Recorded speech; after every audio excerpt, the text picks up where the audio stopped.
bagong tanim tuti ng mga orchids. Ayan, lahat po ay good luck plants. Ayan. Ito naman po yung kakaibang snake plant. Buo po siya na maliliit.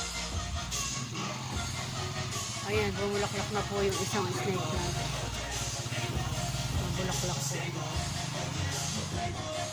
Nagtanim po ako ng peace lily. Ayan, mga pinatutubo ko yung mga peace lily. Meron ding lemongrass at saka onion lily. Ito po ang money tree. Tinanim ko rin po yan. Ayan naman po yung money plant na yung isa. Nasaan?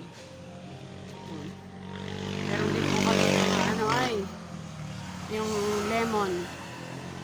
Tsaka fortune plant. Meron din po kaming malabar plant. Ayan po.